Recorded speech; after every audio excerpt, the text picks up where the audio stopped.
October 1st Master Duel ban list. Today, I'm going to be giving you my thoughts and reactions to this particular ban list. I've just actually figured out what existed, which is kind of crazy since it's been out for a little bit. But I figured you guys may wanted to know what do I have to say about the ban list and what's going to happen to Master Duel moving forward. Without further ado, let's jump on it. Okay, so there's going to be some really interesting cards that are going to come off the ban list as well as go on. We're going to go ahead and start off with Luster Pendulum, the Draco Slayer. This is a huge boost. I mean, an incredible boost for the Draco Slayer Yu-Gi-Oh! Decks. Which, to be honest, I think that Draco Slayer is a little underrated. But at the same time, the deck is extremely complicated to play and extremely expensive. So those are two things that you don't want in one particular deck. You can't have a deck be very complicated to play and incredibly expensive. I think those two never really mesh up extremely well. So here we are with Draco Slayer at 3, and to be honest with you, this is a card that's been long overdue to be at 3. It was limited in an OCG quite some years ago and didn't necessarily deserve to be on the list. I think more than half of the cards on the ban list can 100% come off the list and won't have any impact whatsoever on Yu-Gi-Oh! This card should have been off the list a long time ago. Number 75, Bamboozly Gossip Shadow. This card was previously banned because of the, I think it's called number 86. I'm not good with numbers. I just know what they do. Rongo Maniad. Holy God, I'm butchering that name.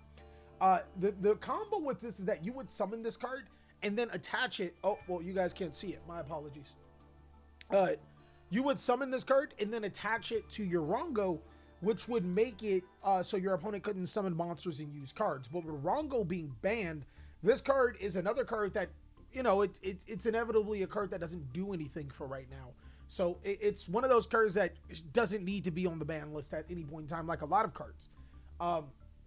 With Block Dragon banned, I thought that it was really weird to still have Adamantimeter Analyzer on the list. But as you can see, I think Konami really likes to research particular strategies, right?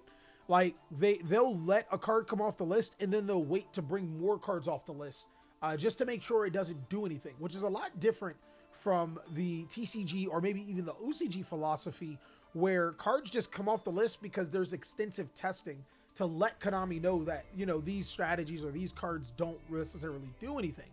I think that with that being said, there's maybe a lower count of people testing Master Duel cards, as you can see, because we've had some of the most ridiculous cards in Master Duel just run amok.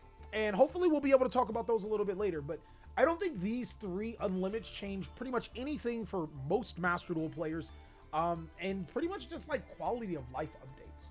Now for the heavy stuff, on to limited here. We have Nimble Beaver and Tearlament Havness. My reaction to both of these. This is crazy. Nimble Beaver to 1 is like, that's a really heavy blow for Sprite Yu-Gi-Oh! Decks. And I don't think that, personally, I don't think that Sprite is a overpowered Yu-Gi-Oh! Deck. It's a deck that's been seeing a lot of play for quite some time, but it's not a deck that's like, you know, really, you know, overbearing or anything. It's almost like Sword Soul, you know, where, you know, you just have this deck that's pretty good. It's fairly splashable, unlike Sword Soul, and it can do a lot of crazy things. This hit definitely means that Master Duel is trying to phase out some of the older strategies and keep you into the newer strategies, which I don't think is a good thing. But Nimble Beaver doesn't necessarily change too much, and it's strictly because there's still level 2 monsters in Yu-Gi-Oh! And like, as long as level 2 monsters exist, Sprite will find a way. It's just starting to become less and less of a pure build and more of a Fur Hire or maybe a different type of build or a runic build or whatever. Tearlament Havness to 1, I would think we can officially say, Tearlament is dead in Master Duel.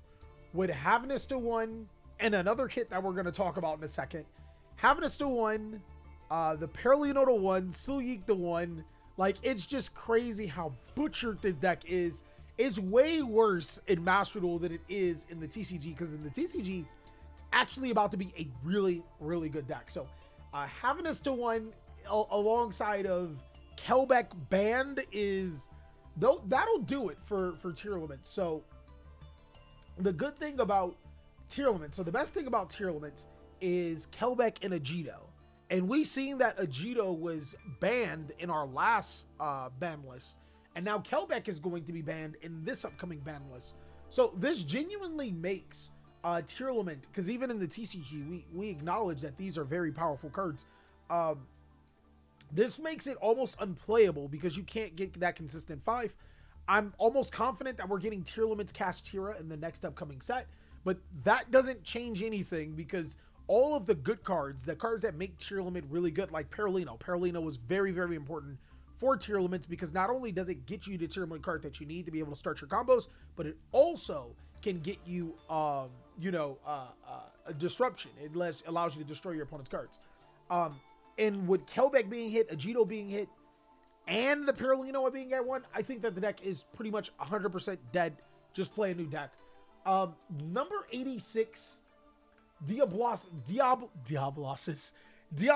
the Mind Hacker. This is a very well-deserved ban.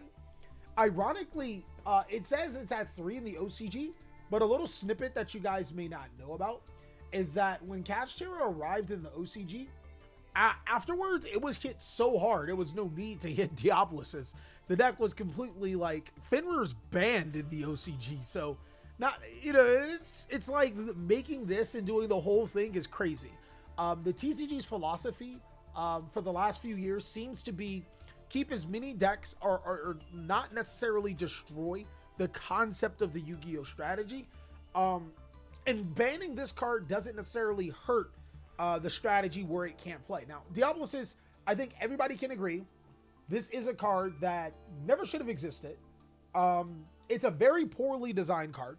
The only thing that it was waiting on was for level 7 monsters to be good. And it just so happens to be a level 7 deck that revolves around banishing to trigger this card's effects.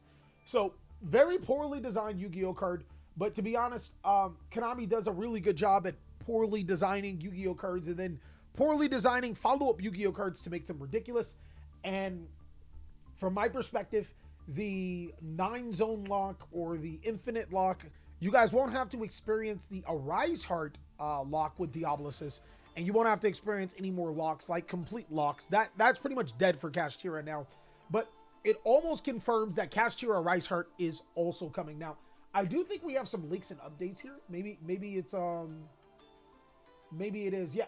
So we have Gishki support. We have Kashtira support, which is going to be Arise Heart coming up, Theosis, Raysoft, Kashtira Scareclaw, and Big Bang. I would assume that we would also get Kashtira tier limits, but unfortunately Kashtira tier limits it's not helping here. Like the tier limits are dead. So I think that these are all true. You also get the Gishki support, which Sprite works really, really well with. The Sprite Elf being legal is really good for Gishki Sprite. So again, just the deck just adapts to something else. And then Rescue Ace. Depending on what cards we get for Rescue Ace, if we get as much Rescue Ace support as we got the purely support that we just got, which means if we get Rescue Ace Emergency and we get really just Rescue Ace Emergency, this deck becomes a contender. It becomes a really, really good deck. And it's actually a deck that can go against decks like Kashtira fairly well and try to combat it fairly well. So depending on what we get, I think that there's going to be a huge change. The ban list is here as follows, and it's a really, really slow ban list, but to be honest, there aren't too many problems in Master Duel that make the game unenjoyable, other than Maxi. But let me know what you guys think down below in the comment sections. I really can't wait to hear what you guys have to say. I personally think that Yu-Gi-Oh is here, or Master Duel is headed into an interesting direction. Can't really say if it's a good one or a bad one, but I will be making a tier list on some of the top competitive Yu-Gi-Oh decks. Can't wait to do it on stream today at 11 a.m. Pacific Standard Time. Can't wait to see you there.